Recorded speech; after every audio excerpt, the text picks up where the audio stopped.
Good day, viewers at home. You're welcome to Advocate Gang on Advocate Television. As usual, today with me, we have by my right, Comrade Polycarp Oruseotu and Comrade Fred Umwerure. Gentlemen, you are welcome to today's discussion on Advocate Gang. Thank you very much. This week's episode, we shall be examining the troubling violence, alleged vote buying, and growing political tension surrounding the Osun off-cycle election and what they portend for Nigeria's 2027 general elections. Reports of violence, allegations of massive vote buying, and the increasing monetization of the electoral process have renewed concerns about the integrity and credibility of Nigeria's democracy. We will also turn the spotlight on Delta State, where Senator Ovi Omagege has raised an alarm over alleged threats to his life following reported attacks on his supporters and political team during consultation activities across Delta Central. Against the backdrop of these developments, Advocate Gang today asks whether Nigeria is drifting towards an election environment, political outcomes, and whether the opposition can survive and remain effective in a system where the ruling party appears to enjoy enormous political and financial advantages. These and other critical questions will form the focus of this week's edition of Advocate Gang. Gentlemen, recently we had the Osun State off-cycle election, and it was marred with violence and vote buying. What really happened during the Osun election? And what do reports of violence and alleged attacks tell us about the growing threat to electoral security and democratic participation in Nigeria? Mr. Polycarp. Thank you very much. I do not actually know what to say, but I think from the experiences we've actually been seen in the recent time with electionary process in this country, there is this fear that what and how will 2027 general election look like. Yeah. But to some extent, I actually would not be surprised because from when the issue of the registration of political parties came up, I knew too well that we are going somewhere. We are going somewhere because from what we have seen today, I believe these are product of the issue of the registration political parties we have had in the past. Yeah. Now, coming to look at where we are going today, with this issue of violence, attacks on election ground, there are more and more to it that come 2027 is going to be a different ball game entirely. I had expected that before now, in the 70s, 80s, and probably part of 90s, elections were by popularity. That was how it were at that time.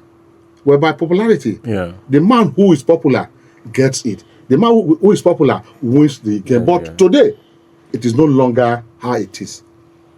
Then there were violence-free in our elections. You have your voter's card, you are a registered member of a political party, you come out to cast your vote, and you go home. Without any form of fear or intimidation, either when you are coming to vote or when you have casted your vote.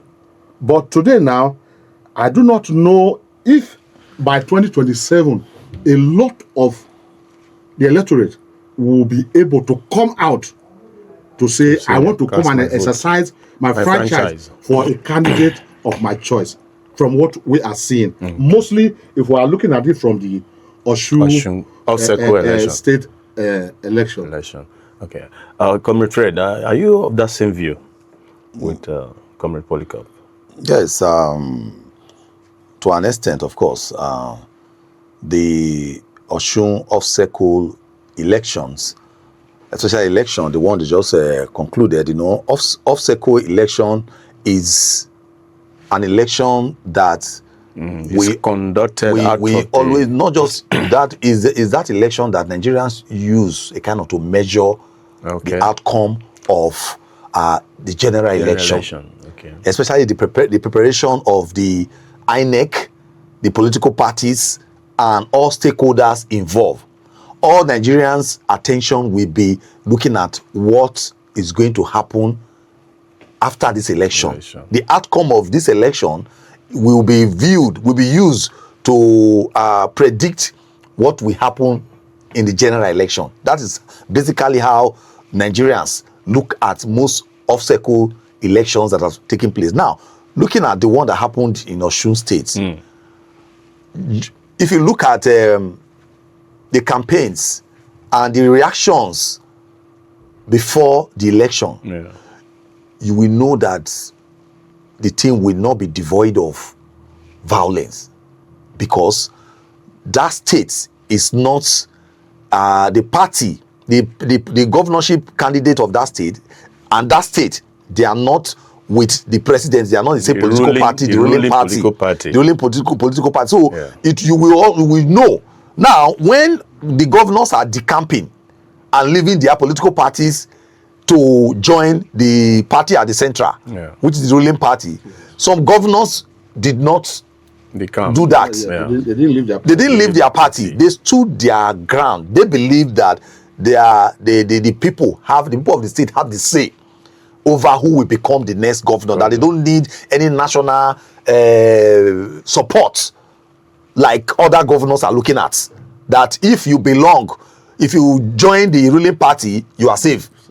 You will get your ticket. But if you look at what happened in Osun State, the people came out to vote out of sympathy, even if they believe the governor might not be doing well, but because of the attacks. Because now, if you look at Adeleke was coming out almost every time to say, I'm contesting against the federal government. I'm contesting against the federal government. Maybe the president might not be coming out to say, no, I want to take Osun State. No, but the aides of the government will be coming out to say something different. We will win Oyo, we must take over Oyo. Tinubu is from Oyo State, or from Osun State, sorry. It's from Osun State, we must take it by force. So don't forget the opposition in that state. The APC is an opposition in that state right now. The APC, the governorship candidate, was a former governor of the state. So the tension in Osun State was so high. And don't forget, he is not just a candidate of the APC. He was known to be the cousin to the president of the Federal Republic of Nigeria. So people they want to believe that, this time he should win. And don't forget, the president lost in Osun the last election. He lost in Osun. So getting all this put together, people, they believe that, the Osun must be taken by the APC. But to the shock and surprise of Nigerians, the people of Osun State came out. They decided and they voted for Accord party by electing Adeleke as the governor. Okay, if the violence or intimidation and alleged vote buying witnessed around the Osun election become a pattern, what should Nigerians expect in 2027 general election? Yes, okay. Go ahead, What Nigerians we expect, they should expect, like I said before, they have seen what happened in Osun State. The people came out and voted their choice. We saw some of the voters came up and saying they collected money from both. They collected money, they were giving some amount, others were giving some amount. But they voted their conscience. So the people, 2027 election, they should be ready to vote their conscience, because one, the both parties. Now ask yourself, why are oppositions always coming up to say, no, they want to unseat the present government, incumbent government? Why? I try to look at why. What reason? The reason is that most of the time they are not impressed with the type of governance, what the people are getting from what the federal government is sending to the states.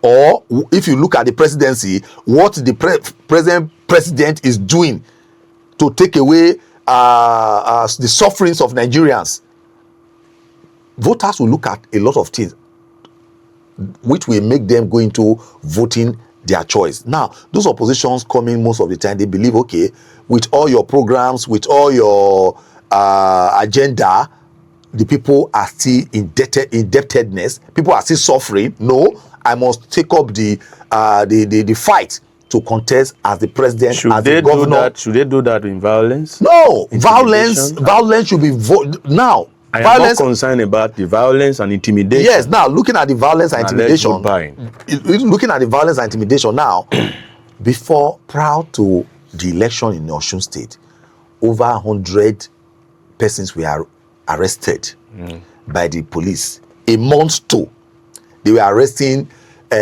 people who believe they want to cause mayhem. Yeah. In that they were arrested. Now, even with that arrest, we still recorded violence. Now we have been experiencing violence in elections, pockets of violence in some places, but the election will still take place. But this one in Osun, people died. So how do you, in your view, we're talking about violence and the intimidation and alleged vote buying. Don't you think such a thing will also come up in I think 2027 general election? What actually happened in the case of Osun State, where a lot of us had thought that the APC governorship candidate was going to carry the day, was proud what Fred has said, intimidation and arrest and all sort of things that actually happened prior to the election. And with that, nobody had actually thought that Adeleke was going to carry the day at the end of the election. But one thing we now observed during the election was that the electorate stood their ground. The electorate were so firm to their conscience to ensure that their vote counts. And who is their choice of candidates. Whether there were allegations of money that were vote buying or monetization or what have you, they also do not shift their ground from their choice of candidates. If not, from what we have seen, from the intimidation, from the arrest and what have you, it would have also had been difficult for electorate to come out after having experienced what has happened in the past prior to the election. That would have actually had discouraged a lot of them to come out. But upon all that, they all came out to vote their choice of candidate. So to some extent, one would say, yes, no matter the level of intimidation, no matter the level of vote buying, as long as your conscience is there and you now feel, oh, this is my choice of candidate, and you come out to do the needful, then I think it will be a good one. That's wonderful. Let's look at it. Has the increasing monetization of Nigeria's electoral process affected the credibility of elections? And has widespread poverty made vulnerable voters more susceptible to vote buying during elections? On that, I think I have to, first of all, come back home to highlight some issues about INEC. Yeah. Because there are penalties, I think, on issue of vote buying. Yeah. If that is there, and a lot of that is still happening till tomorrow, and we've not seen the hands of INEC on such issues, then there are questions to be asked. Because we expected that, like in the case of Osun State, there were some persons that were actually captured. Videos that went viral. So we are arrested over vote buying and what have you. Upon all that, no persons were either penalized or being punished or being arrested on that ground that yes, there were this issue of money of vote buying or what have you. Even when we know where those vote buying were coming from. Maybe because they are big shots. But even if they are big shots, and there are such laws guiding that issue of vote buying, the INEC ought to have come out, take their position and probably crucify those that had gone into such. How would they crucify them when only you said big shots? You just made no, mention of big shots here. They could be also. They are not above the law. They are not above the law, but you say in Nigeria big shots are there. They are not above Nigerian law. So you can only hear these are the people or acting on what you know are laws that you know you ought not to have stepped into, and you stepped into it, and you are going free. Then whom are they? They are big shots. They are big shots. So these are the issues surrounding this vote buying. But well, like I've earlier said, upon the vote buying and what have you, Osun State still stood and said, "This is our choice. This is where we are going, and this is who our mandate goes to." And at the end of the day, that was the way it went. But don't you think there is still need for more voters' education and sensitization? Because I'm looking at the figure, Accord Party won with 511,067 votes, while the APC, which is the major contender, he won with 444,815 votes. The difference put together is 66,252 votes. Don't you think that our electorates also need more voters' education and sensitization? Because sometimes we said poverty. Because of poverty, somebody will come and give 5,000, even a bag of rice or 2 cups of rice or a rubber of rice, and people will just, I've seen this, let me just cast my vote. Don't you think we need more? Yeah, of course, we need more voter education and sensitization of the populace, of the Nigerian people, on why they should not look at monetization of their, them being selling their PVC, or maybe trying to be influenced by money. Now, before now, what is taking people away from, voters away from coming to vote, this voter apathy is as a result of, one, violence, which was seen in Osun State. Now, it wasn't voter apathy. We saw old women. We saw there was a lady of advanced woman of 80-something who was at the polling unit to vote. Now, that woman, I don't think anybody must have, any money would have come to meet. The only thing that woman will look for, please, which is the logo of that my son candidate of that candidate. Choice, Show me the logo. Yes. Now, this will take us back to even back in Delta State. There was a time people were voting, and one of the women saying, they say, if the woman wasn't seeing very well, but he say, please use my hand and press a particular whether it's Kokoroko or Elijah. What was Elijah? Was even in the dialect, the woman was saying, if you press my hand in another district, I will swear, I will curse you. If you look at those, that's the zeal. You see the zeal these people are using to come out and say, okay, they must vote for the candidate of their choice, not by money influence or monetization, or maybe even violence. They say they are ready to die. So I'm ready. If you want to kill me and make me not to vote, kill me here and let me. You understand? So maybe we need more sensitization to make the people believe that, look, anytime we are being given money. In fact, that political party that is giving you that money is giving you that money that this is your share of the 4 years, or for the 4 years. That this is your share, or this is your 50,000 naira, this is your 30,000 naira for the next 4 years. For 4 years. That 4 years, there won't be electricity. There will be power, there will be good road, there will be good hospital, no hospital, you understand, no transport, major transport system in the state. So you have been bought and paid with that 50,000 naira. Because I'm saying 50,000 naira because we saw that in Osun. So we are giving 20, 30, even as far to 50 in the battleground. Where they say battleground, in the battleground, they spent a lot of money, because if you look at it here, we have rich people from Osun State, the rich people. Don't forget that the families that are involved. Don't forget that the present governor, the incumbent governor, the mother has kind of made history in Nigeria by giving birth to 2 sons who have become governor in that state, and we are talking about the Adeleke family. They are wealthy. Now, don't take away the opposition to the Oyebamiji. Oyebamiji was a former governor of the state, and he has a federal might.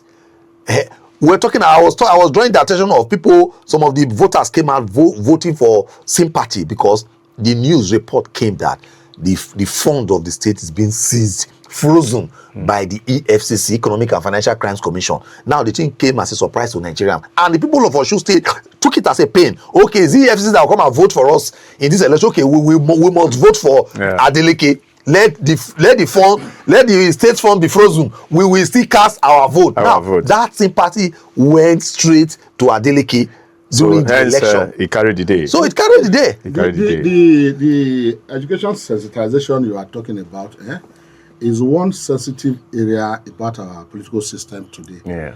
Because even if it does not work at all, but to some extent, it still work out. Like what Fred had said about a woman who was about 80 years old. Yes, who came out to vote. What have you heard? And she came out and decided this is whom I am voting for. And that was who she gave her vote to.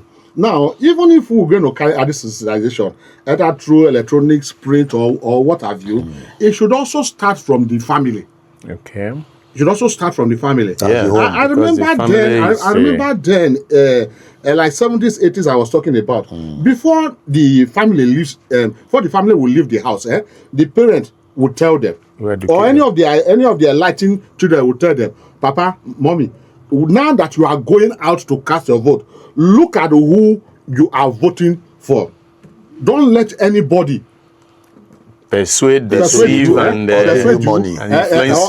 Influence you with money or what have you. This is who you should vote for. And that concept of what the family had been told, once they go out from their house to the polling unit, they do exactly what either the parent or any of their children have told them that, Mama, this is who you're going to vote for. Papa, this is who you're going to vote for. And at the end of the day, it works as it is said. But coming to look at the way we are going today, look at another issue you raised was the issue of the Nanaja. At that time, at the way the Nanaja issue was spreading at that time. Yeah. That everybody that was coming at that time, Nanaja became a household name in Delta State at that time. That everybody that wants to come and vote, where's the Nanaja? Where's the Nanaja? Where's the Nanaja? Where's the Nanaja? Though it was true, it was still on the issue of sensitization. That was how everybody came to know about this is where we should put our vote. So sensitization and education is very sacred. And it should not only start from the electronic or this we have said, it should start from both the unit to the local government, from local government, not on electronic now. This is verbal interaction to members, from unit, from the family to the unit, from the unit to the ward, from the ward to the local government to state, on why and the reason why they should vote or who they should vote for. If not, look at what happened during this last Osun election. It was much money to money. Money to money. Yes, it was much. You can see. It was can see the difference. The difference, the results. This was bringing. This was. But upon all the circulation of cash that were running, the people still have at the back of their mind that this is who I'm going to vote for. Even when they've collected money or what have you, they have made up their mind. This is where we are going, and this is what I'm going to vote for. So the sensitization is important. It's important, and it should be applied. It should be applied by all political parties.